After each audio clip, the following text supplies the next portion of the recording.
Okay so good morning to all of you. और मैं विकास तिवारी आप सभी लोगों का आई थिंक मेरी आवाज जा रही होगी। अगर मेरी आवाज जा रही है तो कोई भी अपना हैंड रेज कर सकते हैं। Okay, thank you so much to all of you. चलिए, मैं विकास तिवारी आप सभी लोगों का इस जूम की बेहतरीन सेशन में मैं मॉर्निंग में मैं स्वागत स्वागत करता हूँ आप सभी लोगों का from my bottom of the heart. और चलिए, एज यूजुअल इस मीटिंग को एक बहुत ही बेहतरीन तरीके से चालू करते हैं एक कहानी के माध्यम से। और जैसा कि आप लोग जान रहे हैं कि आज ये जो है इस कमांडो ट्रेनिंग का वो दिन है जो किसी को पसंद नहीं होता। आई थिंक ये लास्ट दिन है और 30वां दिन है, कहने को 30वां दिन है। हम लोगों ने पिछले 29 दिनों में जो कुछ सीखा है वो बहुत ही बेहतरीन रहा है हमारे लिए। और शायद वो हमारे बिजनेस के लिए भी बहुत बेहतरीन रहेगा जब हम फील्ड में निकलेंगे। तो चलिए दोस्तों, इस मीटिंग को एक बहुत ही बेहतरीन जो है कहानी से चालू करते हैं। और एक जो है बाबा थे, एक पंडित जी थे। पंडित जी उनके पास एक चेला था। तो हुआ क्या कि वो लोग किसी जो है कहीं से जा रहे थे, तो शाम हो गई। और जब शाम हो गई तो उनको लगा कि अब शाम हो जाएगी, अब जाने लायक नहीं है। तो उन्होंने देखा कि कहीं रुका जाए। और रुकने के लिए उन्होंने देखा तो एक बढ़िया ठीक ठाक घर दिखा उनको। उन्होंने घर को खटखटाया। और खटखटाने के बाद फिर उनसे कहा कि देखिए, हम लोग बाप मतलब सन्यासी ब्रह्मचारी हैं और रुकना चाहते हैं, रात हो गई है, हम लोग अपना बनाएंगे खाएंगे और रुकेंगे। तो उनके लोगों ने कहा कहा कि अब बनाएंगे खाएंगे क्यों, ये तो मेरा सौभाग्य है कि आप जैसे लोग अगर रुकेंगे हमारे पास, तो ये तो हमारा सौभाग्य होगा। और आप रुकिए, आज आपकी सेवा हम करेंगे। तो वहां के लोगों ने बड़ा जो है सत्कार किया, रात में उनको खाना खिलाया। और देखा उन्होंने तो बाबा जी जो थे, उन्होंने पूछा कि ये आपका कैसे चलता है, काम धाम कैसे चलता है। तो उन्होंने कहा कि देखिए, ये हमारी एक भैंस है और इसी का जो है ये हमारी भैंस है, ये हमारी गाय है, और ये जो है उसके बाद इसी के दूध बेच करके हम लोग अपना जीवन यापन करते हैं। तो जो है थोड़ा सा आश्चर्य हुआ उनको। लेकिन उसके बाद उन्होंने दिखाया कि ये देखिए, हमारे पास 50 बीघे खेत है, लेकिन खेत में जो है कोई काम नहीं। ये देखिए, जो गाय है हमारी, ये जो है इसी से हमारा जो भैंस है, इसी से हमारा काम धाम चल जाता है। तो उन्होंने कहा कि चलिए, बहुत बढ़िया, ये तो बढ़िया बात है। उसके बाद रात में जब वो सो गए, सभी लोग सो गए, तो धीरे से वो जो बाबा जी थे, उन्होंने अपने चेलों को जगाया और उनसे कहा कहा कि देखिए, टाइम हो गया है चलने का। तो उन्होंने कहा, अरे बाबा जी, रात है, रात के 12-1 बज रहे हैं, अभी चलने का क्या मतलब है। तो उन्होंने कहा कि नहीं, चलने का टाइम हो गया है। अब वो था तो चेला। अब चेला कहाँ जो है गुरु से जुबान लड़ाता। उन्होंने कहा ठीक गुरु जी, चलिए, कोई दिक्कत नहीं। और दोनों लोग निकले। निकलने के बाद जब वो निकलने लगे तो बाबा जी ने क्या किया, वो जो भैंस थी, भैंस को उन्होंने खोल लिया। तो भैंस को खोल लिया, भैंस को ले गए, ले जाने लगे। अब ये चीज समझ में नहीं आई। कहा, बाबा जी आप चोरी भी करते हैं। उनका चेले ने पूछा कि बाबा जी आप चोरी भी करते हैं। तो बाबा जी ने थोड़ा सा उखड़ जो है थोड़ा सा घूरते हुए उनको देखा। तो बेचारा चेला वो कितना क्या पूछता, और वो डर गया। बाबा जी लेके गए, भैंस को एक पहाड़ी पे से धक्का दे दिया। भैंस तो गई। अब ये चीज चेला पूछे ना पूछे, क्या करे क्या ना करे, उसको हजम नहीं हो रही थी बात की ऐसा बाबा जी ने किया क्यों। और चूंकि बाबा जी ने गुस्से में जो है उसको देखा था, तो उसकी हिम्मत नहीं हुई पूछने की, बाबा जी आपने क्यों किया। उसके बाद उसको इतनी ये बात खल गई कि उसने बाबा जी का साथ ही छोड़ दिया। कहा, ऐसे बाबा जो चोरी करते हो, जो किसी का उसका एक ही सहारा था, उन्होंने जो है खत्म कर दिया उसको भी बेचारा। एक उसी से अपना परिवार पालता था, गरीब था, उसको भी बाबा जी इतने निर्दयी बाबा जी हैं, मैं इनके साथ रहूंगा ही नहीं, उनका साथ ही उसने छोड़ दिया। उसके बाद कई साल हो गए। चेला जो है चेले को जो है 2-4 साल, 5 साल, 10 साल हुआ, तो चेले को एक लगा कि कुछ भी हो, गुरु थे और मैं इसी रास्ते से जा रहा हूँ, तो मिल लेता हूँ उनके जो है आश्रम में। उनके आश्रम में गया और कहा, बाबा जी, मैंने तो आपका साथ छोड़ दिया था, लेकिन फिर भी माफ कर दीजिए। अ, तो बाबा जी ने कहा कहा कि तब तो मैं नहीं पूछ पाया, आपका चेला था, लेकिन आज बताइए कि आपने वो किया क्यों, ऐसा क्यों किया था आपने उस दिन। तो बाबा जी मुस्कुराते हैं, कहते हैं कि आओ चलते हैं उस व्यक्ति के यहाँ जिसका हमने किया था और देख लेते हैं कि क्या है। तो चूंकि काफी दिन हो गया था तो बिल्कुल जो चेले थे वो भी बड़े हो गए थे, बाबा जी भी बड़े हो गए थे, बाबा जी भी बुढ़े हो गए थे काफी। तो जब उनके घर गए तो देखते हैं जहाँ एक जो है छप्पर था, वहां पे एक बहुत आलीशान मकान था। जहाँ पे एक भैंस थी, वहां पे उनके जो है कम से कम 10-20 भैंसे थी। और जो खेत बंजर पड़े थे, उन खेतों में बिल्कुल लहलहाती हुई फसलें थी। और ये चीज बिल्कुल समझ में नहीं आया, कहा कि वो जहाँ पे वो घर बना हुआ था उस घर को नॉक करते हैं, कहते हैं भैया यहाँ पे एक छोटी सी मड़ई हुआ करती थी, वो कहाँ चली गई। एक छप्पर हुआ करता था, एक छोटा सा परिवार रहता था यहाँ पे आज के 15 8-10 साल पहले, वो कहाँ चले गए सब।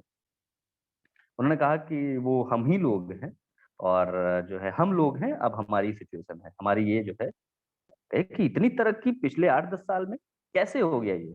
अभी तो आप लोग का एक सहारा था, और जो है उसके बाद ये इतनी तरक्की कैसे हुई। तो उन्होंने कहा कि पहले आप बैठिए महानुभाव, और मैं आपको पहचान नहीं रहा हूँ लेकिन आप बैठिए, पहले जल ग्रहण करिए। और फिर उन्होंने बताना चालू किया कि एक रात एक पंडित जी आए थे, एक जो है ब्राह्मण आए थे, और ब्राह्मण अपने चेले के साथ आए थे। उस रात पता नहीं क्या हुआ, पता नहीं क्या हुआ, वो रात में ही गुस्से में चले गए, पता नहीं हम लोगों से कौन सी गलती हो गई। और उसी रात हमारी भैंस भी पता नहीं कहाँ चली गई, और हम लोगों के पास कोई दूसरा रास्ता नहीं बचा। इसलिए जो हमारे खेत बंजर पड़े हुए थे, हमारे लोग के पास बहुत बहुत जो खेत थे, हम लोगों ने वहां पे खेती करना चालू किया। और जो दूध बेच करके हम केवल थोड़ा सा कमाते थे, वो उन खेतों में काम करके हम लोगों ने बहुत कमाया। आज ये है हमारे पास। और हम लोगों को ये पता ही नहीं था कि हमारे पास जो इतना प्रॉपर्टी बची हुई है, इतने जो खेत हैं, उनका हम लोग कैसे यूज कर सकते हैं। और बहुत बहुत जो है मतलब उन बाबा का धन्यवाद कि वो उस दिन आए, और उसी दिन वो भैंस भी पता नहीं कहाँ चली गई उनके प्रताप से, और हम लोगों को एक दूसरा रास्ता मिला। तो दोस्तों यही होता है हमारे साथ, कि जब तक हमारे पास कोई एक सोर्स ऑफ इनकम या एक सोर्स होता है जिसको हम पकड़ करके अपनी जिंदगी जी रहे होते हैं, तब तक हम किसी अपने बड़ी अपॉर्चुनिटी के बारे में सोचते तक नहीं है, या वहां तक दिमाग नहीं जाता है। तो ये भी ज़रूरी है कि आपके पास जो बड़ी अपॉर्च्युनिटी है, या आपके पास जो है उसको कैसे करना है। लोगों के पास टाइम होता है बहुत सारे उल-जुलूल काम करने का, लेकिन उनके पास पार्ट टाइम कुछ बेहतर करने का, लोगों के पास ताश खेलने का टाइम होगा, लोगों के पास बहुत सारे और भी काम करने का टाइम होगा, मोबाइल पे गेम खेलने का टाइम होगा, लेकिन अपनी ही ज़िंदगी को बेहतर करने का टाइम लोगों के पास नहीं है, या आप ऐसा समझिए कि उनका दिमाग वहाँ तक नहीं जाता है, जो उनको बहुत ही लग्ज़री लाइफ़ दे सकता है।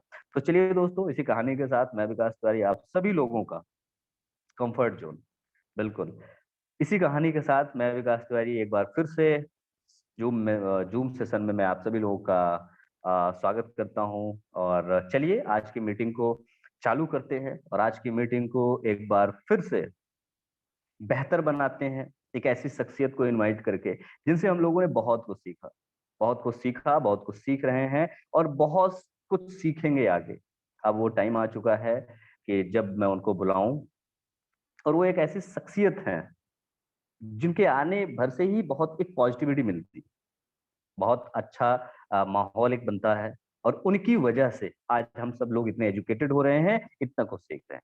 देर न करते हुए मैं बुलाना चाहूंगा हम लोगों के गुरु, मेंटोर, हम लोगों के एक मार्गदर्शक, जो हम लोगों को एक माँ बाप एक बाप ने सिखाया है, तो उन्होंने सिखाया है बिजनेस को कैसे करना है, लाइफ को कैसे जीना है। देर न करते हुए मैं बुलाना चाहूंगा हम लोगों के गुरु, highest title achiever in Modicare, our GVD, mister Ritesh Shukla sir को। Over to you sir. Vikas ji, good Modicare morning all leaders, और आप सभी लोगों का सुबह की सुप्रभात, और आप सभी लोगों का स्वागत है हमारे इस जूम सेशन में। और जिनका भी आज बर्थडे है, जिनकी भी मैरिज एनिवर्सरी है, या उनके परिवार में उनके बच्चों की, या उनके परिवार में किसी की भी मैरिज एनिवर्सरी है, तो मेरी तरफ से हार्दिक शुभकामनाएं आप सभी लोगों को। और जैसा कि आप सभी को मालूम है कि आज हमारा हम लोग इस सेशन के लास्ट पावदान पे हैं, और आज हम कुछ सीखेंगे नहीं। आज आपने जैसे स्टोरी सुना कि किस तरीके आदमी अपनी जिंदगी में डेवलप कर सकता है, बस थोड़ा सा उसको अंदर सोच नहीं डेवलप हो जाए। तो चलिए, आप सभी लोगों का स्वागत है, और आज के हम टॉपिक्स को शुरू करते हैं। और जैसा कि आज अक्सर लोग कहते हैं अक्सर आपने लोगों से सुना होगा, मैंने भी लोगों से सुना होगा, आपके परिवार के कभी-कभी लोग कहते होंगे, आपके बहुत सारे ऐसे रिश्तेदार बोलते होंगे आपसे, या कभी-कभी आपके हस्बैंड या आपकी वाइफ या आपके परिवार के जो बहुत क्लोज लोग हैं बोलते होंगे कि मोदी केयर करना बहुत मुश्किल काम है। आपके दिल में भी कभी-कभी आता होगा, लगता है यार मोदी केयर करना बड़ा मुश्किल काम है। हमें हमेशा एक चीज बना रहता है दिमाग में कि यार मोदी केयर करना बड़ा मुश्किल काम है। जी हाँ, मैं भी कहता हूं कि मोदी केयर करना बहुत मुश्किल काम है, लेकिन दुनिया में कौन सा काम आसान है? मैं आपसे पूछना चाहता हूं कि दुनिया में ऐसा कौन सा काम है जो आसान है और आपको 1 लाख, 2 लाख, 3 लाख, 4 लाख या 5 लाख रुपए महीने कमाने का मौका देता है? दुनिया में कौन सा ऐसा काम है जो आसान है, जो नंबर 1 का काम है और वहां पर आप 1 लाख, 2 लाख, 3 लाख, 4 लाख रुपए आसानी से कमा सकें? कौन सा काम है? तो आप जब निगाह दौड़ाएंगे तो आप देखेंगे कि दुनिया में जहां भी लोग लाख, 2 लाख, 5 लाख रुपए कमाते हैं, उस सब जगह लोग जो है मेहनत करते हैं, काम करते हैं, अपने आप को डेवलप करते हैं। तो मोदी केयर मुश्किल है, मैं भी मानता हूं, चलिए मुश्किल है, आपने कहा, मैंने भी मान लिया मुश्किल है, लेकिन कौन सा काम दुनिया का आसान है जो आपको लाख रुपए महीने दे सकता है, 2 लाख रुपए महीने दे सकता है? आपसे मैं पूछना चाहूंगा, क्या डॉक्टर बनना आसान है? आपसे मैं जानना चाहूंगा, डॉक्टर बनना आसान है? हाई स्कूल पढ़िए, इंटर में आइए, बायोलॉजी से आप पढ़िए, उसके बाद पता नहीं कितने मेढक के आप पेट चीर के आप जो है फिर सीपीएमटी की तैयारी करते हैं, फिर 5 साल आप सीपीएमटी के करने के बाद आप एमबीबीएस की तैयारी करते हैं, फिर एमएस करते हैं। उसके बाद भी आप सोचिए कि डॉक्टर भले कह रहे हैं कि मैं जो है समाज सेवा कर रहा हूं, लेकिन उन डॉक्टरों से पूछिए जब वो कोविड पेशेंट को देख रहे हैं तो उनकी हालत क्या हो रही है अंदर से। वो गवर्नमेंट का अगर ऊपर से प्रेशर ना हो तो मैं गारंटी लेता हूं कि 80% डॉक्टर्स अपने काम को छोड़ के किनारे हो जाएंगे, लेकिन क्योंकि गवर्नमेंट का प्रेशर है कि अगर आप बाहर होते हैं तो गवर्नमेंट आपको टाइट कर देगी, आपके ऊपर तमाम तरीके की धाराएं लगा देगी, इस कारण से वो टिके हुए। दुनिया में कौन सा काम आसान है? आप खुद सोच के देखिए। आपसे मैं पूछना चाहूंगा, क्या 50 लाख रुपए लगा के, क्या 50 लाख रुपए लगाकर कोई बिजनेस आप शुरू करते हैं, क्या वो काम आसान होगा? अभी एक लोग ऐसे मेरे से बात हो रही थी, उन्होंने कहा सर मैंने 50 लाख रुपए लगा के एक गाड़ी खरीदी है जिससे मैं अपना काम करा रहा हूं। आप खुद एक, मैं आपसे पूछना चाहूंगा, मान लीजिए आपने किसी बिजनेस में 50 लाख रुपए लगा दिए और 100% 50 लाख सबके पास नहीं होते, तो कहीं लोनिंग से या कहीं से इधर उधर से एडजस्ट करेंगे। मैं आपसे पूछता हूं, अगर आप महीने का 1 लाख रुपए कमाते हैं, सोच के देखिए, आपने 50 लाख रुपए लगा के कोई बिजनेस शुरू किया और आपने महीने का 1 लाख रुपए आप कमा रहे हैं, तो दोस्तों 50 महीने बाद, यानी अगर इसको मैं साल में काउंट करूं तो 4 साल 2 महीने बाद आप जाके अपनी पूंजी निकाल पाएंगे। यानी बहुत सारे ऐसे लोग कहते हैं कि सर मैंने मोदी केयर ज्वाइन किया और 6 महीने बीत गया, मुझे पैसा नहीं आया, 8 महीने बीत गया, मुझे पैसा नहीं आया। उस आदमी से पूछिए जिसने 50 लाख रुपए लगाए, उसके बाद भी 4 साल 2 महीने तक वो अपनी केवल पूंजी निकाल पाया, और 4 साल 2 महीने बाद वो इनकम की कंडीशन में आ रहा है। और आज की परिस्थितियों में आप देखिए कि 4 साल बाद वो बिजनेस रहेगा कि नहीं रहेगा कोई पता नहीं, वो बिजनेस रहेगा मार्केट में कि नहीं रहेगा कोई पता नहीं, इतनी तेज मार्केट चेंज हो रही है, कोई पता नहीं है कि वो बिजनेस रहेगा। यानी हमने 50 लाख की पूंजी भी लगाई, लाख रुपए महीने उससे कमाया भी। आप सोचिए कोई किसी ने बहुत बड़ा शोरूम खोल दिया, आपको लग रहा होगा ये बहुत कमा रहा है, अगर वो 1 लाख रुपए महीने बचाएगा भी तो भी वो 4 साल, और अगर उसने लोन पे ले रखा है तो 50 का 60 हो जाएगा, 5 साल तक वो केवल उसका लोन भरेगा, उसके बाद वो प्रॉफिट में आएगा। और 5 साल बाद मार्केट की क्या सिचुएशन हो, आज 2021 में जो मार्केट की सिचुएशन है, 2026 या 2027 में मार्केट की क्या सिचुएशन होगी किसी को नहीं मालूम। तो आपको क्या लगता है, ट्रेडिशनल बिजनेस आसान है? ट्रेडिशनल बिजनेस भी बहुत कठिन है, ट्रेडिशनल बिजनेस भी बहुत कठिन है। क्या नौकरी करना आसान है? आज के सिनारियो में नौकरी करना क्या आसान है, जहां पे 1 लाख 2 लाख रुपए महीने आप कमा सकें। आप सोच के देखिए, वहां पर भी लोग इतना कितना परेशान है। सुबह से रात, रात से सुबह बीपी की दवा खाएंगे, शुगर की दवा खाएंगे, लेकिन अपने काम पर जाना है, परिवार से कोई मतलब नहीं, घर द्वार से कोई मतलब नहीं। और अगर वो 10-20 हजार कमाने वाला तो परेशान है, जो 1 लाख 2 लाख कमा रहे हैं, उनकी जिंदगी में बिना टैबलेट लिए उनकी जिंदगी नहीं चलती है। कहां पे आसान है? कौन सा ऐसा काम है जहां आसान है? तो आप पूरे ब्रह्मांड को घूमने के बाद आएंगे तो आपको पता चलेगा कि डायरेक्ट सेलिंग, मोदी केयर एक ऐसा सिस्टम है जो सचमुच मुश्किल लगता है, लेकिन अगर आप सीख गए, जी हाँ मुश्किल है, लेकिन अगर आप सीख गए लोगों को सुनना, लोगों से व्यवहार बनाना, लोगों के साथ बैठना, तो दुनिया का सबसे आसान काम है ये बिजनेस, जो आपकी जिंदगी, आपकी आने वाली पीढ़ियों को बदल देगा। और दूसरा पॉइंट, आपके अंदर ये चीज हमेशा रहनी चाहिए, कमिटमेंट। ये कमिटमेंट हमेशा होना चाहिए। जैसे आज अगर मैं अपनी बात करूं, मैं केवल जीतता इसलिए हूं क्योंकि मैं कभी हार नहीं मानता। जी हाँ, बहुत बार ऐसे चैलेंजेस आए कि मुझे कार फंड में आना है। आज के कुछ साल पहले मैं भी कार फंड के लिए फाइट कर रहा था, मैं भी हाउस फंड के लिए फाइट कर रहा था, मैं भी डायरेक्टर बनने के लिए फाइट कर रहा था आज के कुछ साल पहले।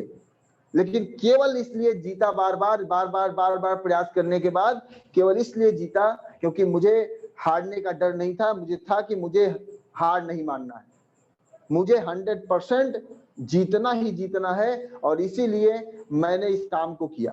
तो आपको मैं दूसरी बात बताना चाहूंगा कि जीतना सिर्फ इसलिए है क्योंकि आपको हारना नहीं है। हारने का डर कभी नहीं होना चाहिए। आपके जिंदगी में, आपके जहन में किसी के लिए शक नहीं आना चाहिए। अपनी अपलाइन के लिए किसी के लिए शक और डर, दो चीजें हैं जो आपको हमेशा हरा देती हैं। तो ध्यान रखिएगा, अपनी जिंदगी में कभी भी डरना मना है और किसी पे शक करना मना है। शक बहुत बड़ी चीज है। आपने सोचा कि मेरा अपलाइन मेरा पैर खींच रहा है, मुझे सफल नहीं होने दे रहा है, कहीं ना कहीं ये शक आपको, आपके बिजनेस में आपको नीचे लेके जाएगा। तो ध्यान रखिएगा, अपलाइन हमेशा आपको ट्रेंड करने के लिए थोड़ा थोड़ा आपको टाइट करता है, थोड़ा सा छोड़ता है, फिर पकड़ता है, जिससे आप थोड़ा सा धीरे धीरे डेवलप हो जाए।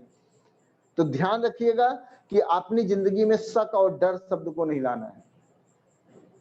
इसके बाद देखिए, आप सारे लोग आज 30 दिन आपने मीटिंग अटेंड किया, 30 दिन आप लोग हमारे साथ रहे, लेकिन ये ध्यान रखिएगा, हमारी आपकी जिंदगी में इस 30 दिन के बाद भी चैलेंज बहुत आएंगे। आप बिना चैलेंज के इस बिजनेस में सफल नहीं हो सकते। चैलेंज आएंगे, और किसके ऊपर चैलेंज नहीं आए? आपने सुना होगा बहुत बार, भगवान राम का आपने नाम, हर लोग यहाँ पे मैक्सिमम लोग फैजाबाद अयोध्या वासी हैं, बाहर के भी लोग हैं, आप लोगों को पता होगा कि आपने सुना होगा भगवान राम का नाम। भगवान राम जो बोला जाता है, क्या उनके ऊपर चैलेंज नहीं आए? उनके आगे भगवान की मर्यादा पुरुषोत्तम श्री राम क्यों लगा? आप सोच के देखिए, 14 साल जब उनका राज्याभिषेक होना था, उनको गद्दी सौंपी जानी थी श्री रामचंद्र जी को, और रात में पूरा महल सजाया गया। उनके भी दिमाग में था, कल से मैं राजा बन जाऊंगा, राजा इस अयोध्या का। और रात में उनके पिताजी ने उनको बुलाया और बोला कि बेटा, सुबह उठना और सीधे जंगल निकल देना, सीधे जंगल निकल देना, तुम्हारा राज्याभिषेक नहीं होगा, तुम चले जाना।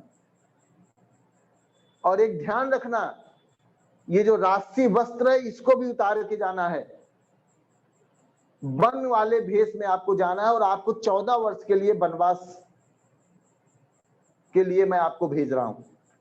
आप सोचिए, आप सोच के देखिए कि आपको कोई प्रॉपर्टी मिलनी हो और रात में कोई आपसे कहे कि भैया झोला उठाओ और चले जाओ, आप क्या करेंगे? मैं तो होता तो लड़ जाता। ये बहुत सारे आप में से बहुत सारे लोग ऐसे होंगे जो लड़ जाएंगे। परिवार वालों से झगड़ा कर लेंगे, खून खराबा हो जाएगा। लेकिन उन्होंने क्या किया? उन्होंने चैलेंज को स्वीकार किया, उन्होंने नमस्कार किया कि जैसा आपका आदेश, और उन्होंने अगले दिन वन के लिए निकल गए। चैलेंज लिया उन्होंने। और भी ऐसा नहीं कि उतने से उनको छुटकारा मिल गया, जंगल में गए, उनकी पत्नी का हरण कर लिया गया, यहां भी चैलेंज आया। किसी तरीके 14 साल लड़ भिड़ के बेचारे छुड़ा के ले आए। तो जब राजमहल में आए, अयोध्या वापस आए, तो यहाँ के लोगों ने उनके ऊपर पटापेच किया, फिर उनको चैलेंज आया, फिर उनको छोड़ना पड़ा सीता मैया को। अगर आप पूरी स्टोरी को समझें तो पूरी जिंदगी में उनके चैलेंज आया, पूरी जिंदगी में उनको चैलेंज आया, और उसी चैलेंज के कारण उन्होंने उसको एक्सेप्ट किया, उसको उन्होंने अपने आप में समाहित किया। इसीलिए जब बाद में जब उनका नामकरण हुआ तो उनके आगे मर्यादा पुरुषोत्तम श्री राम लिखा गया। जितना बड़ा चैलेंज होगा उतना बड़ा आपकी सफलता होगी। हम लोग क्या करते हैं? हम लोगों के, हमको क्या चैलेंज आता है? अब देखिए, इतने बड़े बड़े चैलेंज लेने के बाद भी उन्होंने कभी उफ तक नहीं किया। हमारे यहाँ चैलेंज क्या है? उन्होंने हमें ऐसे कैसे बोल दिया, भाभी ने ननद को कैसे उल्टा सीधा बोल दिया, कैसे जेठानी ने देवरानी को लड़ गया। हमारा यही चैलेंज है, फला ने कैसे हमको उल्टा सीधा बोल दिया। हम लोग किस चैलेंज में जूझे हुए हैं? हमारी नाली इधर से गुजर रही है, हमारी नाली में किसी ने पटरी डाल दिया, किसी ने मिट्टी डाल दिया। हम लोग छोटे छोटे चैलेंज में, उन्होंने कैसे मुझे उल्टा बोल दिया, उन्होंने कैसे आज हमको बोल दिया कि हम जो है बुढ़े लग रहे हैं, कैसे उन्होंने बोल दिया कि आप तो जो है मोटे हो गए हैं। यानी हम छोटे मोटे चैलेंज लेके हम लोग आपस में भिड़ जा रहे हैं, जबकि जितना बड़ा चैलेंज होगा उतनी बड़ी उपलब्धि होगी। हम लोग छोटे छोटे चैलेंज में उधड़े हैं। कैसे उन्होंने उल्टा बोल दिया मुझे। हम अपने परिवार में छोटी छोटी बात पे लड़ झगड़ ले रहे हैं। आप सोचिए कितना कितना बड़ा काम किया उन्होंने। अगर श्री कृष्ण की बात करें, आपने सुना होगा उनके मामा जी, क्या नाम था, आप सभी को मालूम होगा, कंस। मामा जी उनको मारने के लिए दौड़ पड़े, मामा जी उनको मारने के लिए दौड़ पड़े। कितना बड़ा चैलेंज है। लेकिन उन्होंने अपने आप को परिस्थितियों के अनुकूल किया, चैलेंज को स्वीकार किया, और जिसका जितना बड़ा चैलेंज उतनी बड़ी उपलब्धि। हमें तो हमारे मामा तलवार लेके नहीं आ रहे मारने ना, उनके तो मामा जी उनके पीछे पड़ गए थे। तो कहने का मतलब है कि आपको अपनी जिंदगी में चैलेंज लेना पड़ेगा, और छोटे छोटे जो आप छोटी छोटी बातों पे लड़ जाते हैं, गुस्सा हो जाते हैं, इससे थोड़ा सा ऊपर आना पड़ेगा। उन्होंने मुझे ऐसे कैसे बोल दिया, अब इसी चक्कर में हम पता लगा लड़े पड़े हैं। सोचिए श्री रामचंद्र जी के साथ क्या हुआ होगा अगर आपसे कहा जाए कि कल आपको घर छोड़ के चले जाना है। आप तो फौजदारी कर लेंगे, आप तो लाठी डंडा लेके निकल आएंगे, कैसे हम घर छोड़ दें। कहने का मतलब है कि अगर आपको अपनी जिंदगी में बहुत टॉप पे जाना है तो आपको चैलेंज लेना पड़ेगा। बिना चैलेंज लिए आप इस सिस्टम में सफल नहीं हो सकते हैं। आपको अपनी जिंदगी में आज 30 दिन के बाद भी अगर आप अपनी जिंदगी में लगातार निकलेंगे तो आपको चैलेंज लेना पड़ेगा। और बार बार मैं बता रहा हूं, दुनिया का कोई काम आसान नहीं है जो आपको 1 लाख 2 लाख 3 लाख रुपए प्रॉफिट दे सके। मैंने अभी बताया आपको, अगर 50 लाख रुपए भी लगाते हैं आप और लाख रुपए महीने भी कमाते हैं आप, तो 5 साल बाद आप प्रॉफिट में आने की कंडीशन में होंगे। और इस कोविड में, इस समय की सिचुएशन में 5 साल में पता नहीं कितनी परिस्थितियां बदल जाती हैं, पता नहीं कितनी परिस्थितियां बदल जाती हैं। तो मैं आपसे इतना ही कहना चाहूंगा कि केवल अपने आप को सेट करने की जरूरत है। जिस दिन आपने अपने आप को सेट कर लिया उस दिन आप इस बिजनेस में टॉप पे चले जाएंगे। छोटी छोटी चीजों से को इग्नोर करिए, किसी ने आपको पुराने जमाने हम लोग कहते थे गांव में, अगर हम लोग की बात हो, जब हम लोग बचपन में थे, उन्होंने चिट्टा लगा दिया, चिट्टा लगा दिया, लोग हम लोगों ने बहुत बार सुना होगा। यहाँ पे आपको थोड़ा सा ऊपर आना है।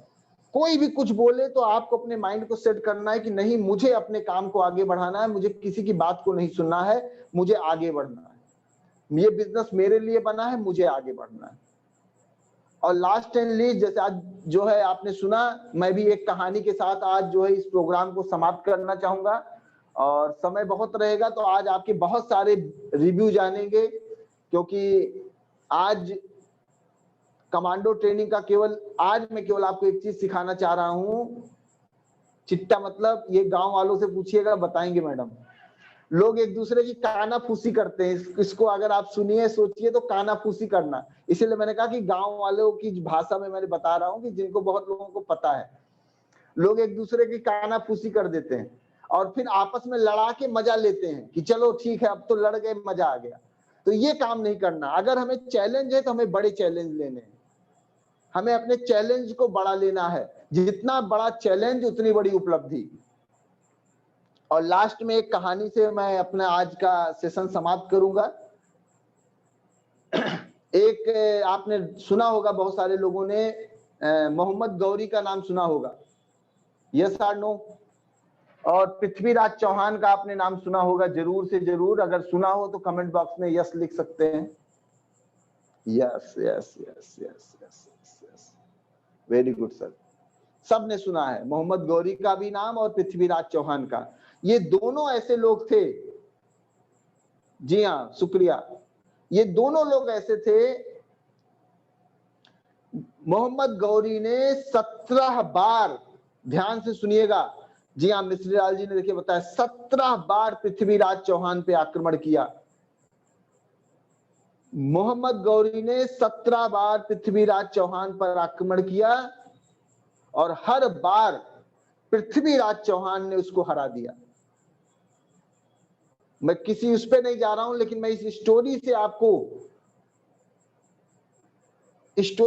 मैं कुछ बताना चाहूंगा। आप सोचिए, 17 बार हारने के बाद भी, 17 बार हारने के बाद भी मोहम्मद गौरी लगातार उन पर आक्रमण करता रहा। ये पुरानी चीजें हैं। मैं आपसे कहना चाहूंगा, आप मोहम्मद गौरी को अपने स्थान पे लीजिए। मान लेते हैं आप मोहम्मद गौरी हैं, मान के देखिए, एक बार माइंड सेट करिए। इसको मैं बिजनेस से रिलेट करके आपको बता रहा हूं। अपने आप को मानिए कि आप मोहम्मद गौरी हैं और आपको पृथ्वीराज चौहान पे आक्रमण करना है। सोच के देखिए, आप मोहम्मद गौरी हैं और आपको पृथ्वीराज चौहान पे आक्रमण करना है। उसके राज्य को, उसके दिल को, उसको जीतना है। पहली बार आप गए, फर्स्ट टाइम, पहली बार आप गए, तो पहली बार जब वो आप गए थे लड़ाई करने, तो आप जीते कि हार गए? मान लेते हैं आप मोहम्मद गौरी हैं, पहली बार आपने पृथ्वीराज चौहान पे आक्रमण किया, आप जीत गए कि हार गए? आपसे कमेंट बॉक्स में पूछना चाहूंगा। हार गए, जी हाँ, पहली बार गए, हार गए, जी हाँ हार गए। दूसरी बार गए, दूसरी बार आपने आक्रमण किया, एक बार हार गए, वापस लौट आए, दूसरी बार आप गए, क्या हुआ सर? फिर हार गए, जी हाँ फिर हार गए, वेरी गुड सर। तीसरी बार आप फिर जो है जोश हुए कि आपकी बार हार गए, कोई बात नहीं है, अब तीसरी बार फिर आप गए पूरे जोश के साथ कि अब की बार जीत के आऊंगा, अब की बार जीत के आऊंगा, और तीसरी बार आपने आक्रमण किया, क्या हुआ? फिर हार गए। अब जब आप हार गए और जब आप लौट रहे थे, आपका चेहरा बड़ा मायूस था, आप थके थके लग रहे थे। आपके अगल बगल, आपके पड़ोसी, आपके मित्र, आपके रिश्तेदार में से कुछ जो अगल बगल के छोटे छोटे बच्चे थे, जो आपके अगल बगल पड़ोसी थे, उन्होंने कहा, ए देखो गौरी हार गया, हार गया, हार गया। हार गया, ये देखो हार गया, ये कहाँ है, हार गया। सब लोगों ने मजा उड़ाया, सब लोगों ने ताली पीटा, ले ले ले आप हार गए, हार गए। उसके बाद भी वो बंदा आता है, रात में सोता है और उसके बाद सुबह उठ के उसका फिर माइंड सेट हो जाता है कि मुझे अब दोबारा चौथी बार आक्रमण करना है। और चौथी बार वो फिर जाता है, मान लेते हैं आप मोहम्मद गौरी हैं, चौथी बार आप फिर जाते हैं आक्रमण करने, क्या होगा सर? हार जाएंगे, हार गए, फिर हार गए, पांचवी बार गए, फिर हार गए, छठी बार गए, फिर हार गए, सातवीं बार गए, क्या होगा? फिर हार गए, आठवीं बार गए, फिर मेंटेन हुए, बहुत मेहनत किया कि नहीं अब की बार जीतना है, फिर अपने आप को मोटिवेट किया,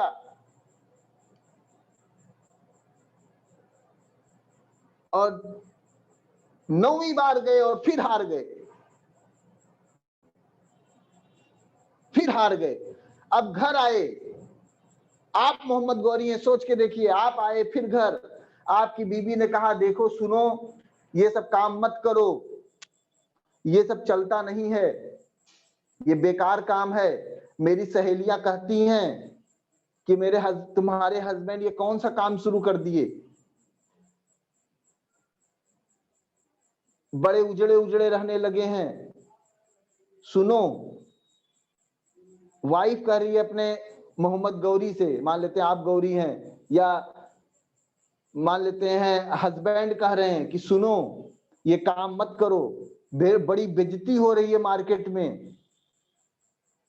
लेकिन उसके बाद भी मोहम्मद गौरी ने कहा नहीं, अब की बार मुझे जाने दो एक बार और उसने कहा कि मुझे एक बार और मौका दो, और उसने कहा एक बार और, मुझे एक बार मौका दो, मैं अब की बार मैं तुम्हारे मान सम्मान को करूंगा, बचाऊंगा। और उसके बाद 9वीं बार वो जाता है, अपनी वाइफ के तानों को सुनने के बाद भी वो जाता है फील्ड में, और उसके बाद दोबारा जाने के बाद 9वीं बार भी जब वो जाता है तो फिर क्या होता है सर? हार जाता है, हार के घर आता है। लेकिन उसके बाद भी उसके दिमाग में एक चीज रहती है कि एक बार और, मुझे एक बार और मौका चाहिए, अब की बात थोड़ी सी गलती हो गई, एक बार और मौका चाहिए। और दोबारा से वो फिर तैयार होता है, अपने सैनिकों को फिर से इकट्ठा करता है, उनको मोटिवेट करता है, और पूरी सेना को लेके फिर कहता है अपने सैनिकों से, क्या कहता है?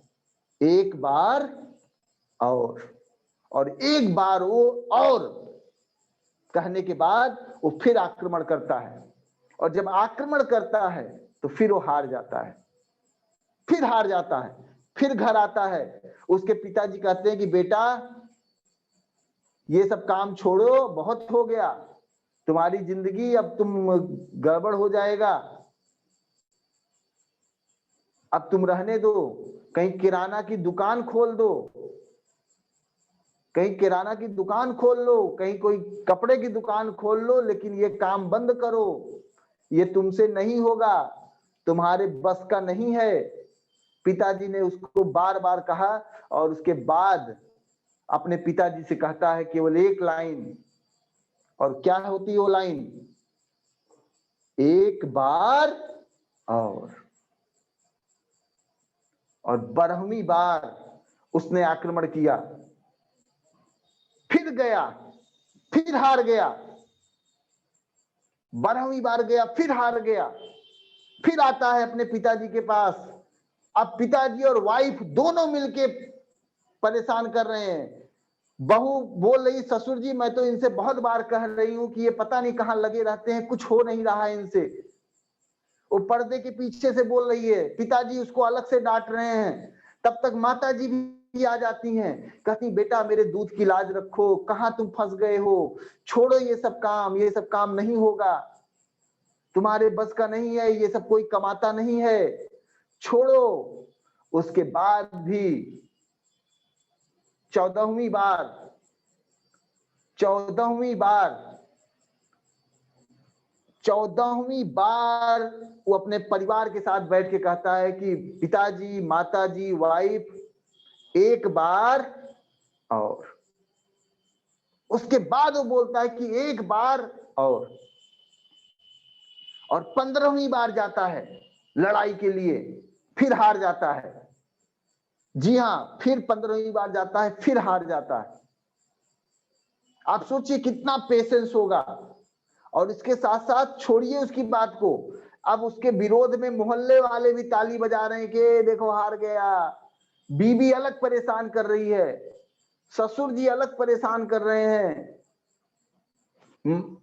वहां वाले पिताजी अलग परेशान कर रहे हैं, माताजी अलग परेशान कर रही हैं कि बेटा क्या कर रहे हो। और जो उसके साथ के साथी थे, जो सैनिक थे, उन्होंने भी विद्रोह कर दिया कि भैया बहुत हो गया, मेरे भी बाल बच्चे हैं, मुझे भी माफ करो, इनकम नहीं आ रही है, छोड़ो, जाने दो, अब मेरे बस का नहीं है, यहाँ काम नहीं चलेगा। उसके बाद सारे लोगों ने विद्रोह कर दिया। उसके बाद भी उस व्यक्ति ने कहा कि देखो, उसने फिर सैनिकों को संगठित किया, मोटिवेट किया। उसके बाद एक लाइन बोला कि हम फिर से जीतेंगे, और उसने फिर कहा एक बार और, एक बार और। 15वीं बार गया, 16वीं बार गया, 17वीं बार गया, फिर हार गया। मैं आप में से पूछना चाहूंगा आप लोगों से, 17 बार हारने के बाद क्या आप 18वीं बार जाना चाहेंगे? क्या जाना चाहेंगे? बहुत लोग कह रहे हैं यस जाना चाहेंगे, लेकिन 90% लोग, अभी मैंने बोला था कि 5वें फॉलोअप के बाद वो जाते नहीं है। 2 बार जाने के बाद तीसरी बार नहीं जाते हैं, 4 बार जाने के बाद 5वीं बार नहीं जाते किसी से मिलने, 6 बार जाने के बाद 7वीं बार नहीं जाते हैं। वो कौन सा मौका होगा जब आप जीत जाएंगे, कोई पता नहीं। और 18वीं बार जब वो व्यक्ति जाता है, तो जैसे भी वो जीतता है, धोखे से जीतता है, कैसे भी जीतता, मैं इस पे नहीं जाऊंगा, मैं पुरानी चीजों पे नहीं जाऊंगा, इसको मैं मोदी केयर से आपको रिलेट करके बता रहा हूं। 18वीं बार वो जाता है और वो जीत के आता है।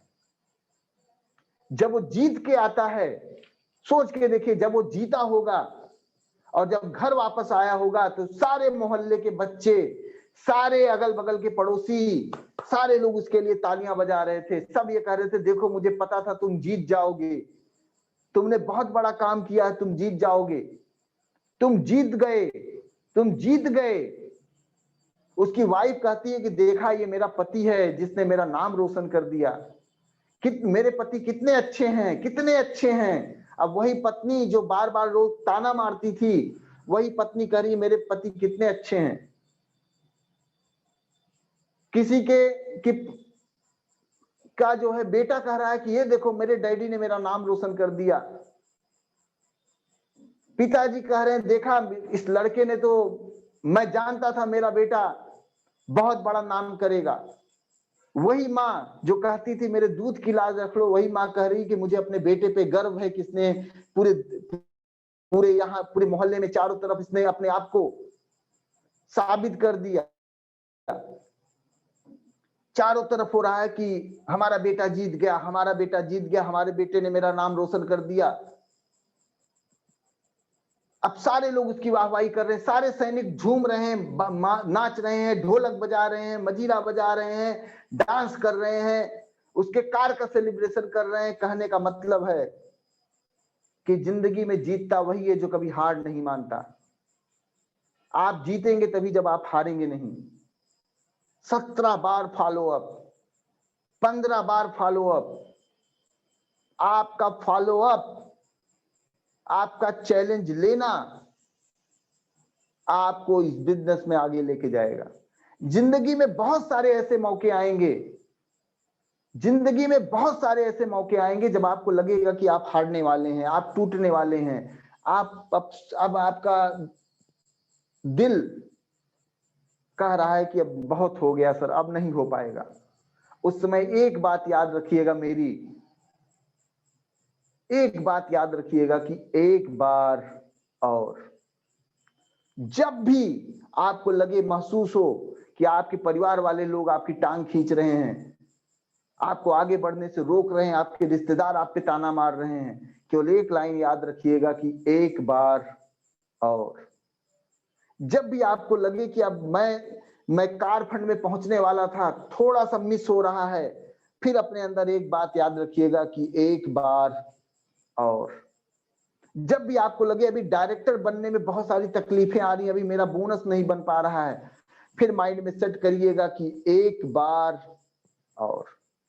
अगर आपने बार बार अपनी जिंदगी में इस शब्द को इस्तेमाल किया तो एक दिन जान लीजिएगा प्रकृति भी आपके आगे नतमस्तक हो जाएगी, प्रकृति भी आपके आगे नतमस्तक हो जाएगी और वो एक लाइन बोलेगी कि जा, मैंने जो तुमने मांगा वो मैंने आपको दिया। और वो लाइन रहेगी आपकी उस कमिटमेंट की, आपके उस चैलेंज की, और जो चैलेंज आपने एक्सेप्ट किया है, एक बार और, एक बार और। अगर आपने अपने माइंड में सेट कर लिया, मैंने फिर कहता हूं, ये स्टोरी से मैं इसको रिलेट नहीं कर रहा हूं कि किसने किसको मारा, क्या किया, लेकिन आप सोचिए एक नॉर्मल जिंदगी में हम लोग क्या करते हैं, किसी से एक बार मिलते हैं, उसने कुछ भला बुरा कर दिया, हम छोड़ देते हैं, दोबारा बात नहीं करते, तीसरी बार बात नहीं करते, चौथी बार बात नहीं करते। अगर यहीं पर मोहम्मद गौरी ने 17 बार की जगह 15 बार या 12 बार वो आक्रमण किया होता और हार गया होता, दोस्तों आज उसका नाम कोई न याद रखता। आज इतिहास में केवल एक चीज कही जाती कि बंदा जिंदगी भर कभी जीत नहीं पाया। आपके साथ भी ऐसा होगा। अगर आप इस सिस्टम में फेल होते हैं, आप छोड़ देते हैं, तो पूरे इतिहास में आपकी आने वाली पीढ़ियां आपको कहेंगी कि मेरे पिताजी ने भी डायरेक्ट सेलिंग शुरू किया था लेकिन वो कभी जिंदगी में कर नहीं पाए, मेरे पिताजी ने भी काम शुरू किया था लेकिन वो कभी जीत नहीं पाए, मेरी माताजी ने भी काम शुरू किया था लेकिन वो कभी जीत नहीं पाई।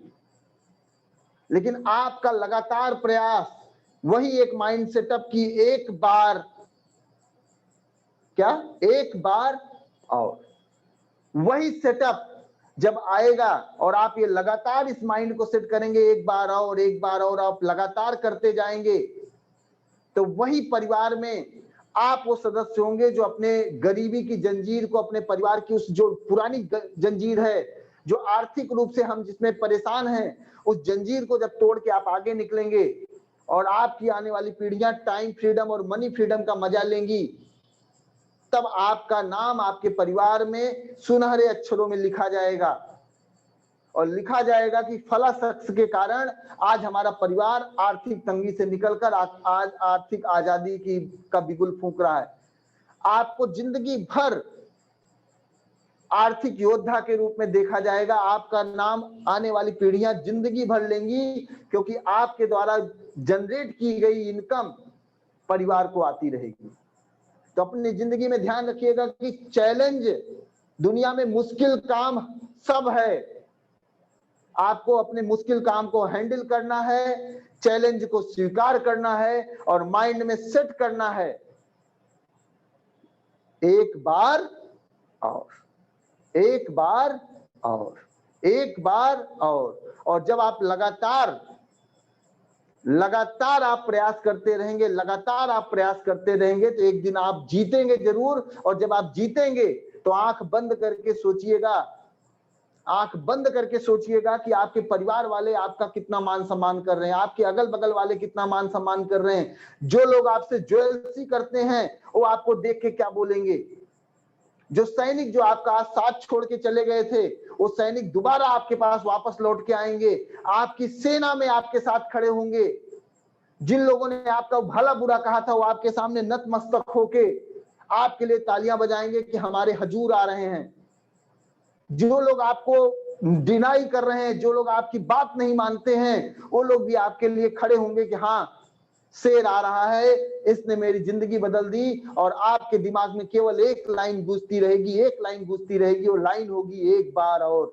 मुझे एक बार और अपने आप को काबिल करना है। और जब आप बार बार इस चीज को सोचेंगे तो आप अपनी जिंदगी में गारंटी सफल हो जाएंगे। 30 दिन की ट्रेनिंग का एक मूल मंत्र है, चैलेंज को स्वीकार करिए और चाहे जो चैलेंज दे, जैसे परिवार का कोई सदस्य दे रहा है, कोई भी दे रहा है, चैलेंज को स्वीकार करिए और अपने दिमाग में एक लाइन याद रखिएगा कि मुझे हारना तब तक नहीं है जब तक मैं जीत ना जाऊं। मैं तब तक नहीं हारूंगा जब तक मैं जीत ना जाऊं। मैं तब तक नहीं हारूंगा जब तक मैं जीत ना जाऊं। मुझे जीतना है, मुझे जीतना है। हारने के बाद भी मुझे जीतना है, मुझे जीत के आना है। और जिस दिन आपके अंदर ये जीत लेने की कमिटमेंट आ जाएगी, जीत लेने की कमिटमेंट आ जाएगी, मैं गारंटी लेता हूं दुनिया की कोई ताकत नहीं है जो आपको सफल होने से रोक सके। कोई ताकत नहीं है दुनिया की जो आपको आगे बढ़ाने से रोक सके। माइंड में एक चीज सेट करिएगा, आज मैं हार रहा हूं लेकिन मैं जीत के दिखाऊंगा। और अपने माइंड में एक बात सेट करिएगा, एक बार और। तो बहुत बहुत शुक्रिया, बहुत बहुत धन्यवाद। Over to Vikas ji. Thank you so much sir, thank you so much. और एक बार और ये है मूल मंत्र इस दिन की ट्रेनिंग का। बहुत सारी चीजें हम लोगों ने सीखा, लेकिन कुछ मूल मंत्र ऐसे होते हैं कि अगर वो दिमाग में आ जाए तो पूरी जो है सारी चीजें सही हो जाती हैं। तो चलिए दोस्तों, ये रहा वो 30 दिन का सफर जो हम लोगों ने तय किया, बहुत बेहतरीन रहा। और आज का जो ये ट्रेनिंग है इसको मैं जो है खत्म करना चाहूंगा एक और बेहतरीन कहानी के साथ। ये कहानी आपको बताएगी कि कुछ लोग जो बकवास करते हैं, कुछ लोग जो फालतू बोलते हैं, उनको कैसे हम फालतू जवाब देंगे जिससे वो सेटिस्फाई भी हो जाए, वो खुद कंफ्यूज हो जाए, हमें मजा भी आए और हमारा काम भी हो जाए। तो आई थिंक आप सभी लोग ये कहानी सुनना चाहेंगे कि किस तरीके से जो कुछ बेवकूफ लोग होते हैं वो आपसे बेवकूफ क्वेश्चंस पूछते हैं या आपको परेशान करते हैं, और आपको उनको आंसर कैसे देना है जिससे वो खुद परेशान हो और आपका काम भी बने, वो परेशान भी हो और आपको एंजॉय भी आए। तो चलिए दोस्तों, एक कहानी से चालू करते हैं, उसके बाद हम लोग रिव्यू भी जानेंगे। एक एजुकेशन इंस्पेक्टर थे। एजुकेशन इंस्पेक्टर थोड़ा पागल हो गए थे। पागल कब होते हैं लोग? जब काम ज्यादा करने लग जाए। तो वो क्या करता था, डेली डेली वो किसी जो है स्कूल का इंस्पेक्शन करता था। डेली डेली किसी जो है स्कूल का इंस्पेक्शन करता, किसी स्कूल में चला जाता, इंस्पेक्शन करता, देखता और वहां के लोगों का और ऐसे ऐसे क्वेश्चन पूछता जिसका कोई जवाब ही नहीं हो सकता था। ऐसे ऐसे क्वेश्चन पूछता जिसका कोई जवाब नहीं हो सकता था, और उस पूरे स्कूल का क्रेडिट, पूरे स्कूल का जो एक रिकॉर्ड था वो गंदा करके चला आता था। और जैसे उस पागल इंस्पेक्टर का नाम आता, पागल एजुकेशन इंस्पेक्टर का नाम आता, तो जिस स्कूल में भी वो जाने वाला होता वो स्कूल वाले डर जाते कि अब ये करेगा क्या आकर के यहाँ पे। और कई स्कूलों को उसने जो है खराब कर दिया, कई स्कूलों के रिकॉर्ड्स खराब कर दिए थे उसने। एक बार की बात है, वो किसी स्कूल में जाने वाला था और जैसे ही वो पता चला उन स्कूल वालों को, घबरा गए सब, सबके सब घबरा गए कि अब आएगा तो क्या करेगा, स्कूल को तो ऐसी की तैसी कर देगा, ये जहां भी जाता है यहाँ भी जो है करेगा। और सब लोग डरे हुए थे। वो आया, आने के बाद सबसे बड़ी क्लास में चला गया और जैसे कि वो हमेशा से एक क्वेश्चन पूछता, दो क्वेश्चन पूछता जिसका कोई जवाब ही नहीं हो सकता था, वो स्कूल में गया, जाने के बाद सबसे बड़ी वाली क्लास में गया, वहां खड़ा हुआ, उसने कहा कि देखिए, मैं बहुत सारे स्कूलों में गया, बहुत सारी जगह गया, लेकिन आज तक कोई हमारे क्वेश्चन का जवाब नहीं दे पाया। मैं बड़ी उम्मीद लेकर के जो है आया हूँ एक बार फिर से कि आप लोग जवाब दे देंगे। तो मैं एक क्वेश्चन पूछता हूँ और अगर आप जवाब दे दिए, आप अगर आपने जवाब दे दिया तो मानिए कि मैं दूसरा क्वेश्चन नहीं पूछूंगा आपसे और मैं इस स्कूल का रिकॉर्ड बहुत अच्छा करके चला जाऊंगा। उसने क्वेश्चन पूछा कि मान लीजिए एक कोई एरोप्लेन उड़ा दिल्ली से, दिल्ली से कोई एरोप्लेन उड़ा और वो कलकत्ता के लिए उड़ा, 300 मील पर आवर की स्पीड से वो उड़ा, तो मेरी एज क्या होगी? फिर से सुनिए कि कोई एरोप्लेन वो दिल्ली से उड़ता है कलकत्ता के लिए, 300 मील पर आवर की स्पीड से वो उड़ता है, तो मेरी एज क्या होगी? अब ये सुनकर के तो सारे टीचर, सारे स्टाफ, सारा मैनेजमेंट, सारे बच्चे परेशान हो गए कि इसका आंसर क्या होगा, उसका आंसर कैसे निकाला जाएगा। यहां तक तो ठीक था, लेकिन आश्चर्य की बात यह है कि एक लड़के ने भी हाथ खड़ा कर दिया। यहाँ तक फिर भी ठीक था कि चलो ठीक है कि आंसर अगर नहीं भी दिए तो मूर्ख साबित होंगे, लेकिन अब तो महामूर्ख साबित होंगे। अब तो ये आंसर देगा, उठ पटांग आंसर देगा और अब तो महामूर्ख साबित हो जाएगी, स्कूल की रेपुटेशन और खराब हो जाएगी। अब हाथ खड़ा देखते हुए वो पागल इंस्पेक्टर उसने कहा कि चलो ठीक है, आज पहली बार तो किसी ने आंसर देने की कोशिश करी है। उसने कहा कि ठीक है बेटा, खड़े हो जाओ और आंसर दो, इसका क्या हुआ। उस बच्चे ने कहा सर 44 साल। अब ये सुनते ही उस पागल इंस्पेक्टर का दिमाग एकदम खराब हो गया कि ये तो बिल्कुल सही आंसर है और बिल्कुल सही बात है। अब इतना सुनते ही उसका दिमाग घूम गया। कहा बेटा ये तो सब सही है, लेकिन ये लॉजिक कौन कौन सा फार्मूला आपने लगाया, कैसे लगाया। कहा कि ये फार्मूला, उस बच्चे ने कहा कि ये सर फार्मूला मेरे पास ही है और ये किसी के पास फार्मूला नहीं है। उसने कहा कि बता तो दो कि ये कैसा फार्मूला है। कहा मेरे एक बड़े भाई हैं जो 22 साल के हैं, और 22 साल के हैं, उनका आधा दिमाग खराब है, तो उसी हिसाब से आप 44 साल के हुए सर। वो बिल्कुल समझ नहीं पा रहा था चीजों को। लोग एंजॉय किए और उस स्कूल की रेपुटेशन फाइनली बन गई। तो कुछ लोग आपको परेशान करेंगे दोस्तों, कुछ लोग आपको हमेशा परेशान करने की कोशिश करेंगे। आप उनकी परेशानी में अपना एंटरटेनमेंट ढूंढिए और अपना काम ढूंढिए कि आपको काम भी, अपना आपका काम भी हो जाए और एंटरटेनमेंट भी हो। तो चलिए दोस्तों, इसी के साथ बहुत बहुत धन्यवाद आप सभी लोगों का आने के लिए। और हमारे साथ लास्ट में हम जरूर चाहेंगे कि कुछ लोग अपना रिव्यू जरूर दें, कैसा रहा आज तक का उनका सेशन, कैसा रहा, कौन कौन सी चीजें सीखी, आज क्या सीखा उन्होंने। और बहुत बेहतरीन सफर जो था, जो भी बताना चाहे वो अपने आप हैंड जो है अपने हाथ हैंड रेज कर सकते हैं, और आने वाले कुछ टाइम तक हम रिव्यू जरूर लेंगे। तो चलिए चलिए, बहुत सारे लोगों ने अपने हैंड रेज किए हुए हैं। आभा जी हमारे साथ हैं, मैम अपने आप को आप अनम्यूट कर सकती हैं। Hello, good morning, morning, sir. Ma'am good morning, morning. Good morning, all of you. Sir आपकी भी दोनों स्टोरी, जो पहले वाली थी और दूसरी वाली जो ये लास्ट में सुनाई है, गजब की स्टोरी है। रोज एक ना एक नई स्टोरी लेके आते हैं जो मोटिवेट करते रहते हैं आप भी हम लोगों को बहुत ज्यादा। और बात करूं रितेश सर की, तो आज लास्ट डे है, ऐसा लग नहीं रहा कि आज लास्ट डे, ऐसा लग रहा है ये प्रोग्राम हमारा अभी कंटिन्यू होने वाला है। और मुझे लग रहा है कि सर इस पर विचार भी करेंगे, कल भी बहुत से लोगों ने कहा भी था। तो सारे आज के सर बहुत सारे पॉइंट ही बहुत अच्छे थे, जो हमें वंस मोर, जो हमारा मिशन है वंस मोर, एक बार और, तो एक इस मिशन पे हमें काम करना है कि लोग कितना भी हमें डिमोटिवेट करें, कितना भी करें, हमें हार नहीं माननी है। और सबसे बड़ा मुझे लगा पॉइंट कि हमें चैलेंज का सामना करना है। जिस तरह से सर ने बताया कि भगवान राम के सामने भी कितने चैलेंज आए, लेकिन उन्होंने उस चैलेंज को हंसते हुए सहर्षी स्वीकार किया, और इसीलिए वो अपने चैलेंज का सामना करते रहे, और इसीलिए उनके नाम के आगे मर्यादा पुरुषोत्तम लगा। ऐसे ही उन्होंने भगवान श्री कृष्ण का भी एग्जाम्पल दिया। तो हमें क्या है, हमारे कोई ये नहीं कि इसी सेक्टर में हमारे सामने चैलेंज आ रहे हैं, हमारी लाइफ में बहुत सारे चैलेंज होते हैं जिनका हमें सामना करना पड़ता है। अगर हम उनका भी हार मान के बैठ जाए तो हमारा जीवन नहीं चलता। तो हमें अपने इन चैलेंज रूपी सीढ़ियों को चढ़ते हुए सफलता की, हमें लास्ट सीढ़ी को पार करना है, तभी हम अपने जीवन में सफल हो जाएंगे। चैलेंज को एक तरफ रखना है, हमें अपना चैलेंज को रखना है कि ये हमारी एक असफलता की सीढ़ी है, हमें इसको एक एक सीढ़ी करके हमें सफलता की जो लास्ट चैलेंज लास्ट है हमारा, वंस मोर जो हमारा लास्ट वाला आएगा, तो उसे पार करना है और सफलता प्राप्त करनी है। Thank you sir. और मैं रितेश सर का भी बहुत बहुत धन्यवाद देना चाहूंगी कि इतने अच्छे एग्जाम्पल देते हैं कि हमें ज्यादा समझने की जरूरत ही नहीं होती, उनका एग्जाम्पल स्टार्ट होता है और समझ में आ जाते हैं कि क्या कहने वाले हैं। तो thank you sir, Ritesh sir को भी बहुत बहुत। बिल्कुल बिल्कुल मैम, बिल्कुल बेहतरीन, बिल्कुल सही कहा आपने। और बिल्कुल बहुत बेहतरीन और बहुत ही नॉर्मल एग्जांपल देकर के इतना बेहतरीन समझाते हैं सर, कि मुझे लगता है कि लोग के जब भी उस प्रॉब्लम से घिरेंगे तो वो एग्जांपल सोच करके एक बार फिर से मोटिवेट हो जाएंगे। और मैं भी तहे दिल से बहुत बहुत धन्यवाद देता हूँ सर का कि हम लोग के साथ आए और सिखाने की कोशिश करी। और बहुत ही कम शब्दों में जो सॉलिड पॉइंट्स हैं आपके, वो आप जरूर शेयर करिए, क्योंकि बहुत सारे नाम है और मैं आज चाहता हूँ, पर्सनली आज चाहता हूँ कि आज सभी लोगों के नाम हम लोग लें।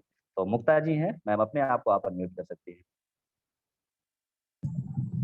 Good morning, sir. Ma'am good morning, Good morning to all of you. Sir meeting तो इतनी जबरदस्त हो रही है कि बस इसको तो छोड़ने का मन कर ही नहीं रहा, और मैं रिक्वेस्ट भी यही करूंगी सर से कि ये मीटिंग कभी खत्म ना हो, क्योंकि हमें आपकी आवाज और सर की आवाज सुनने के हम आदी हो गए हैं। इसके बिना तो हमारी जिंदगी की ऐसा लगता है सुबह की शुरुआत ही नहीं है। बहुत ही अच्छा लगता है सर, और इतने हम मोटिवेट हो जाते हैं कि पूरे दिन हमें कोई भी कितना भी डिमोटिवेट करे लेकिन हम पर कोई असर होने वाला नहीं है। तो सर ये मीटिंग तो वाकई बहुत कारगर रही और बहुत ही अच्छी हमारे लिए फील्ड में भी साबित हो रही है, ऐसी बात नहीं है। तो बहुत अच्छे अच्छे सभी पॉइंट बता दिए हैं और सर ने इतना मजबूत कर दिया है, हमें अंदर से इतना स्ट्रांग कर दिया है कि अब हमें कोई फेल करने वाला है ही नहीं। तो पॉइंट टू पॉइंट इतने अच्छे अच्छे बताए हैं कि शायद हमें ये लॉकडाउन ना लगता तो शायद हमें कभी ऐसे पॉइंट सुनने को मिलते या समझने को मिलते। तो सर की मैं बहुत बहुत बड़ी शुक्रगुजार हूँ जो सर ने ऐसी मीटिंग रखी। और सर मैं तो आगे यही चाहती हूँ, जैसे सर ने बताया कि एक बार और तो ये कमांडो ट्रेनिंग भी एक बार और बहुत अच्छा लगेगा आपकी वॉइस भी लगती है। Thank you so much. बिल्कुल बिल्कुल मैम, एक बार आपने तो यू टर्न कर दिया। चलिए मैम, बहुत बेहतरीन। और सर विचार करेंगे इस पे। और संजय वर्मा जी हमारे साथ हैं सर, अपने आप को आप अनम्यूट कर सकते हैं। Good morning sir. Good morning, care morning. Good morning all of you. Sir की ये जो कमांडो मीटिंग रही बहुत ही अच्छी रही। मैं ओवरऑल बस कुछ शब्दों में बताना चाहूंगा कि हम मोदी केयर के अलावा अपने जीवन में भी अगर इन नियमों का फॉलो करते हैं, इस हिसाब से चलते हैं, तो हमें हर जगह सफलता मिलेगी। और बिना मेहनत के, बिना परिश्रम के किसी को कुछ नहीं मिला है और ना हमको मिलेगा। हमें मेहनत करना है और बिल्कुल निगेटिव लोगों से दूर रहना है, पॉजिटिव थिंकिंग के साथ अपना वर्क करना है और सफलता जरूर मिलेगी सबको। जितने लोग हैं और जितने लोग कमांडो मीटिंग अटेंड कर रहे हैं वो तो बहुत आगे जाएंगे। बाकी सर बहुत अच्छी रही मीटिंग, बहुत अच्छे रहे उदाहरण, बहुत अच्छा सेशन रहा ये 30 दिन का अमेजिंग सेशन। जैसे सर एक चीज होता है ना कि अगर कोई गड़बड़ काम भी हमारी जिंदगी में होता है तो उसके पीछे उसकी अच्छाई भी छुपी रहती है। एक गलत हुआ कि लॉकडाउन लगा, कोरोना आया, तो उसके पीछे एक जो है अच्छाई भी आई कि हमें कमांडो ट्रेनिंग मिली। अगर इसका फॉलो सभी लोग करेंगे तो बहुत अच्छा होगा। सभी लोग मीटिंग करने का सबसे मेन वो है उद्देश्य किसे अपने लाइफ में भी उतारे, फील्ड में जाएं, उसका फॉलो करें। जो भी सर ने बताया है, अगर सर ने 1000 पॉइंट बताया तो 10 ही पॉइंट आप नोट करिए, 10 ही पॉइंट, लेकिन फॉलो करिए उसको। ये नहीं कि सर ने ये बताया था, बताने से नहीं मतलब है। हम जब उसे फॉलो करेंगे अपने फील्ड में, अपने कंसल्टेंट के साथ, अपने नए लोगों के साथ शेयर करेंगे तो उसका लाभ मिलेगा। बहुत बहुत धन्यवाद सर जी। बिल्कुल सर, बिल्कुल बिल्कुल सही कहा आपने कि फॉलो करना बहुत जरूरी है, क्योंकि पॉइंट अच्छे हैं। बिल्कुल सही कहा आपने। और सत्यप्रकाश जी हैं जी, सर अपने आप को आप अनम्यूट कर सकते हैं। Modi care morning sir. मैं मालती मौर्य गोंडा से बिलोंग करती हूँ, मोदी केयर परिवार से हूँ। सर का तो सारा पॉइंट बहुत ही अच्छा लगता है। और ये जो मोहम्मद गौरी वाला सर ने बताया ये पॉइंट तो बहुत बेहतरीन था। हम गोनाड होटल में मीटिंग थी सर की, तो उसमें ट्रेनिंग मीटिंग थी, तो हमने ये सुना था, सर ने बताया था एक बार और। उस दिन भी जोश बहुत ज्यादा था और आज भी जोश बहुत ही ज्यादा है। ये ट्रेनिंग बहुत अच्छी थी। सर से रिक्वेस्ट है, दिली ख्वाहिश है, जैसे मैम ने बताया एक बार और ये कमांडो ट्रेनिंग रखी जाए, बंद ना की जाए, क्योंकि ये ट्रेनिंग से हमें बहुत जानकारी मिलती है और आगे बढ़ने का उत्साह मिलता है। जितना अगर हम फील्ड में निकलते हैं मोटिवेट करने के लिए, अगर निगेटिव भी हो जाते हैं तो ये मीटिंग देखने के बाद मोटिवेट हो जाते हैं। इसलिए सर से रिक्वेस्ट है कि ये मीटिंग ना बंद करें। Thank you sir. बिल्कुल मैम, बिल्कुल बिल्कुल बिल्कुल सही कहा आपने। मीटिंग से तो बहुत सारे लोगों को फायदा है, लेकिन विचार करेंगे सर। और अब हमारे साथ हैं लालमती जी। मैम अपने आप को आप अनम्यूट कर सकती हैं। जी sir, good morning. Good morning ma'am. Sir ये जैसे सारे लोग का कहना है वैसे मेरा भी ये रिक्वेस्ट है, ये मीटिंग ना बंद किया जाए, क्योंकि आप लोगों के मार्गदर्शन से हम लोगों का दिन बहुत अच्छा होता है, शुभ होता है। इसलिए डेली हम लोग चाहते हैं, मेरा रिक्वेस्ट है कि आप लोगों का दर्शन मार्गदर्शन से ही अपना काम शुरू करें। और जो ये कमांडो ट्रेनिंग से हम लोगों को मिला है, फील्ड में इसको फॉलो करके बहुत बढ़िया रिजल्ट मिल रहा है। तो सर मार्गदर्शन हम लोगों का दूर ना हो तो बहुत अच्छा है, और ऐसी ही ट्रेनिंग चलती रहे तो बहुत बढ़िया है। सर मेरे टीम में सारे लोग कहते, जो लोग ज्वाइन कर रहे हैं और कहते हैं कि मैम इस ट्रेनिंग से बहुत अच्छा फील होता है। मेरे परिवार में बहुत सारे लोग एक्टिव हुए हैं, तो परिवार का एक्टिवेट जो होता है वो बिजनेस पे भी बहुत ज्यादा असर हो रहा है। तो सर प्लीज इस मीटिंग को रोका ना जाए, इस तरीके से कंटिन्यू चलती रहे। और सबसे अच्छा मुझे आज के जो सर ने बताया उसमें लगा कमिटमेंट लेना बहुत जरूरी है। अपने लक्ष्य को पाने के लिए हमें कमिटमेंट लेना पड़ेगा, और ऐसा कमिटमेंट हो जो हम उसको भूले ना। और दूसरी चीज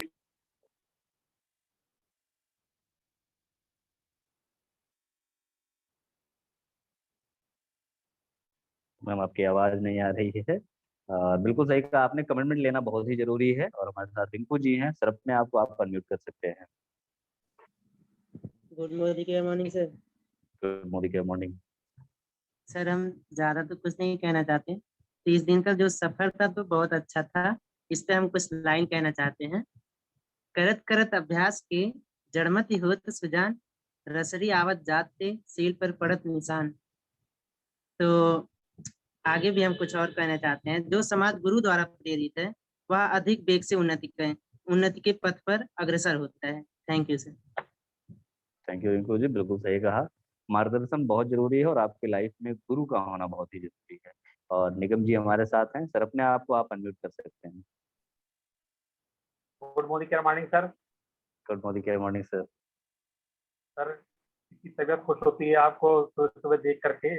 और सर गुरु मंत्र जो दिए जा रहे हैं 30 दिन तक लगातार, जो हमने उनका सबका जो है कि नोट किया है और आगे चल करके उनका सबका जो है कि इम्प्लीमेंट भी करेंगे।